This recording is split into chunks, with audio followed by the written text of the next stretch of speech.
सोचिए अगर एक गरीब टांगे वाले का बेटा जो 8वीं क्लास के बाद पढ़ाई छोड़ देता है और कोयला चोरी बेचने लगता है, वही बच्चा आगे चलकर पूरे प्रदेश का सबसे खौफनाक डॉन और एमपी एमएलए बन जाए, तो ये कहानी कितनी अविश्वसनीय लगेगी। पर ये कोई फिल्म नहीं, ये कहानी है अतीक अहमद की। एक ऐसा नाम जिसने प्रयागराज से लेकर पूरे यूपी की राजनीति और अपराध की दुनिया को हिलाकर रख दिया। प्रयागराज, जिसे उस समय इलाहाबाद कहा जाता था, वहीं एक छोटा सा गांव था कसारी मसारी। इस गांव में रहता था हाजी फिरोज अहमद, एक गरीब टांगे वाला।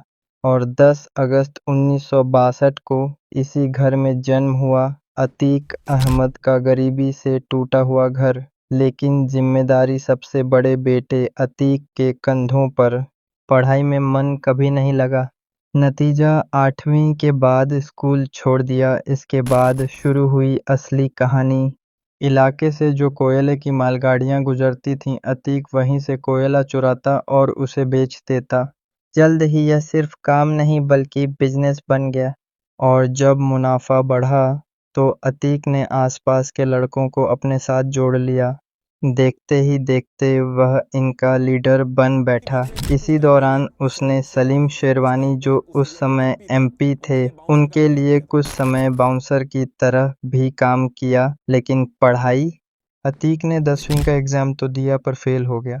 और यहीं से उसने पूरी तरह से अपराध की दुनिया में कदम रख दिया। साल 1957। अतीक सिर्फ 17 साल का था, 10वीं में फेल, और उसी साल उस पर पहला मर्डर का आरोप लगा।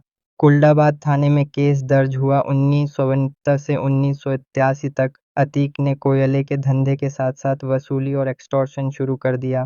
धीरे धीरे उसका नाम इलाके में डर और खौफ का पर्याय बन रहा था। लेकिन उसी एरिया में एक